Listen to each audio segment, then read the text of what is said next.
পূর্বের লেসনে আমরা random message এবং র্যান্ডম ইমেজ প্রদর্শন কৌশল সম্পর্কে জেনেছি। এ পর্যায়ে জানব র্যান্ডম পাসওয়ার্ড তৈরি কৌশল। আমরা বিভিন্ন ওয়েবসাইটে রেজিস্ট্রেশন করার সময় দেখে থাকব যে পাসওয়ার্ড অটোমেটিক জেনারেট হয়ে মেইলে চলে আসে এবং পাসওয়ার্ডটি হয়ে থাকে কিছুটা ভিন্নধর্মী। বেশিরভাগ ক্ষেত্রেই দেখা যায় নাম্বার ও ক্যারেক্টারের সমন্বয়। এ ধরনের পাসওয়ার্ড তৈরি করতে হলে আমাদেরকে অবশ্যই জানতে হবে পিএইচপির ফাংশন এবং লুপ ব্যবহার পদ্ধতি। স্ক্রিনে আমরা যে কোডগুলো দেখতে পাচ্ছি সাধারণ দৃষ্টিতে মনে হবে খুবই সহজ এবং ছোট, কিন্তু সত্য কথা হচ্ছে ফাংশন এবং লুপ সম্পর্কে ভালো ধারণা না থাকলে কখনোই প্রজেক্টটি আপনার বোধগম্য হবে না। তাই বলবো প্রজেক্টটি দেখার আগে আবার অন্তত একবার পিএইচপি বেসিক অধ্যায় থেকে ফাংশন এবং লুপের উপর করা লেসনটি দেখে নিন। এখন বলছি আমাদের র্যান্ডম পাসওয়ার্ড তৈরির কোড সম্পর্কে। আমরা একটি ফাইল সেভ করে নিয়েছি random_pwd.php নামে। শুরুতে পিএইচপির বেসিক কোড ইনক্লুড করা হয়েছে। এরপরে একটি ফাংশন ডিক্লেয়ার করা হয়েছে, যে কোনো নামের হতে পারে। আমরা নাম রেখেছি ক্রিয়েট পাসওয়ার্ড। এরপরে ফার্স্ট ব্র্যাকেটের শুরু এবং শেষের মাঝে একটি ভ্যারিয়েবল লিখেছি, ভ্যারিয়েবল লেন্থ। এই বিষয়গুলো সম্পর্কে আমরা পিএইচপি বেসিক অধ্যায়ে আলোচনা করেছি। পরবর্তীতে সেকেন্ড ব্র্যাকেটের মাঝে, এখানে সেকেন্ড ব্র্যাকেটের শুরু এবং নিচের দিকে সেকেন্ড ব্র্যাকেটের শেষ, এর মাঝে কিছু ভ্যারিয়েবল এবং লুপের একটি কমান্ড ব্যবহার করা হয়েছে, হোয়াইল লুপ। দুই সেকেন্ড ব্র্যাকেটের মাঝে শুরুতে আছে একটি ভ্যারিয়েবল, সংক্ষেপে লিখেছি ক্যারেক্টারস। আমরা এখানে ক্যারেক্টার হিসেবে 2 থেকে 9 এবং 0, পরবর্তীতে ছোট হাতের A to Z এবং বড় হাতের A to Z। আমরা চাইলে এখানে প্লাস, মাইনাস, কোশ্চেন মার্ক, বিস্ময়বোধক চিহ্ন, অন্যান্য বিষয় অন্তর্ভুক্ত করে দিতে পারি। আমরা যার মাধ্যমে চাচ্ছি পাসওয়ার্ড তৈরি হবে সেটি এখানে দিয়ে দেব, ক্যারেক্টার ভ্যারিয়েবলের অন্তর্ভুক্ত করব। তার নিচে আরেকটি ভ্যারিয়েবল I, যে কোনো নাম হতে পারে, =0 এবং ভ্যারিয়েবল পাসওয়ার্ড =blank রাখা হয়েছে। হোয়াইল লুপের মাঝে ফার্স্ট ব্র্যাকেটের শুরু এবং শেষ, এখানে ভ্যারিয়েবল I লেস দ্যান অথবা ইকুয়াল ভ্যারিয়েবল লেন্থ। উপরে ফাংশনের মাঝে যে লেন্থ ভ্যারিয়েবল ব্যবহার করা হয়েছে সেটি লেখা হয়েছে। লুপে বলা হচ্ছে যদি ভ্যারিয়েবল I ছোট হয় কিংবা সমান হয় ভ্যারিয়েবল লেন্থের, তাহলে একটি কাজ করবে। সেকেন্ড ব্র্যাকেটের শুরু এবং শেষের মাঝে ভ্যারিয়েবল পাসওয়ার্ড, উপরে যে পাসওয়ার্ড ব্ল্যাঙ্ক আছে সেই পাসওয়ার্ড তৈরি করবে ডট ইকুয়াল দিয়ে।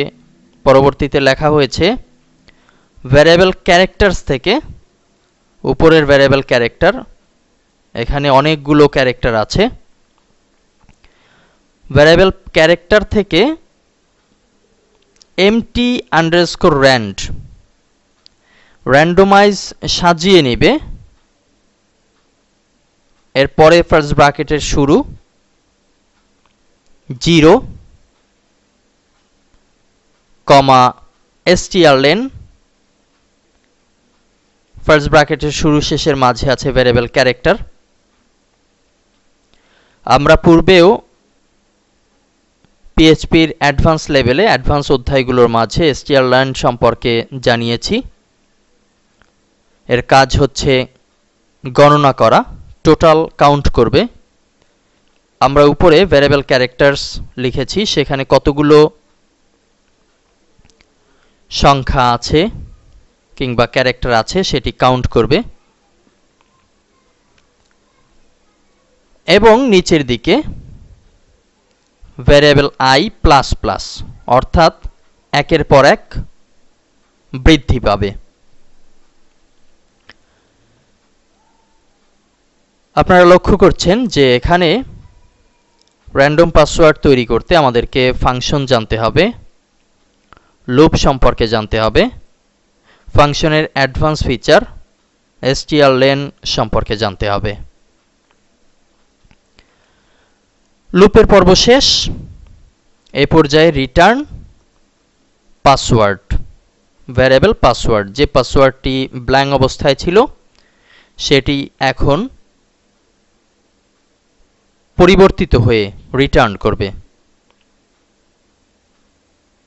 এরপরে সেকেন্ড ব্র্যাকেটের শেষ, এটি হচ্ছে ফাংশনের সেকেন্ড ব্র্যাকেট, যেটি শুরু হয়েছিল সেটির শেষ হলো।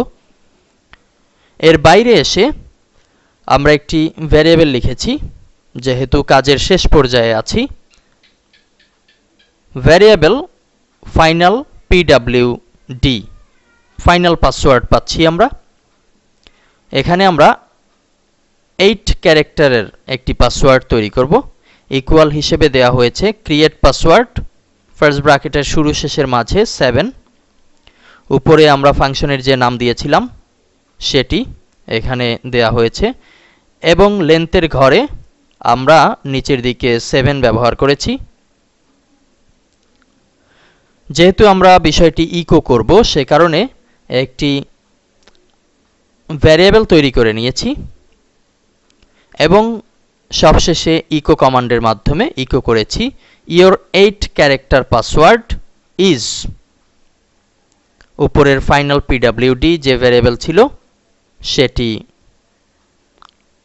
লেখা হয়েছে, যাতে করে এই লাইনের সামনে এসে 8 অক্ষরের 8 ক্যারেক্টারের একটি পাসওয়ার্ড শো করতে পারে। এখানে কিভাবে 8 অক্ষর কিংবা ক্যারেক্টার হলো সে হিসেব যদি জানতে চাই, তাহলে একটি কথাই বলা যায়, আমরা ভ্যারিয়েবল i যেটি শুরু করেছিলাম 0 থেকে, এটি 0 থেকে কাউন্ট শুরু করবে। 0 এখানে একটি ক্যারেক্টার হিসেবে ধরতে হবে, এবং ক্রিয়েট পাসওয়ার্ড অধ্যায়ে আমরা লিখে দিয়েছি 7। 0 1 2 3 4 5 6 7, এই হচ্ছে টোটাল 8 ক্যারেক্টার। আমরা এখন ফাইলটি সেভ করছি এবং ব্রাউজারে ফিরে যাচ্ছি। আছি লোকালহোস্ট /php_guru, রিলোড করছি। নিচ থেকে ব্রাউজ করব random_pwd.php ফাইল, ক্লিক করছি। আমরা দেখতে পাচ্ছি ইওর 8 ক্যারেক্টার পাসওয়ার্ড ইজ, 8 অক্ষরের একটি পাসওয়ার্ড প্রদর্শন করছে, 2 4 6 8। আবার আমরা যদি রিলোড বাটনে ক্লিক করি, তাহলে দেখতে পাচ্ছি ভিন্ন একটি পাসওয়ার্ড জেনারেট হয়েছে। আবারও যদি রিলোড বাটনে ক্লিক করি, তাহলে পাসওয়ার্ড পরিবর্তিত হয়ে নতুন আরও একটি পাসওয়ার্ড চলে এসেছে। এটি হচ্ছে র্যান্ডম পাসওয়ার্ডের গুরুত্বপূর্ণ লেসন। আশা করি লেসনটি বুঝতে পেরেছেন এবং এটির ডাইনামিক ব্যবহার আপনারা আপনাদের প্রজেক্টে অচিরেই করে নিতে পারবেন। ধন্যবাদ।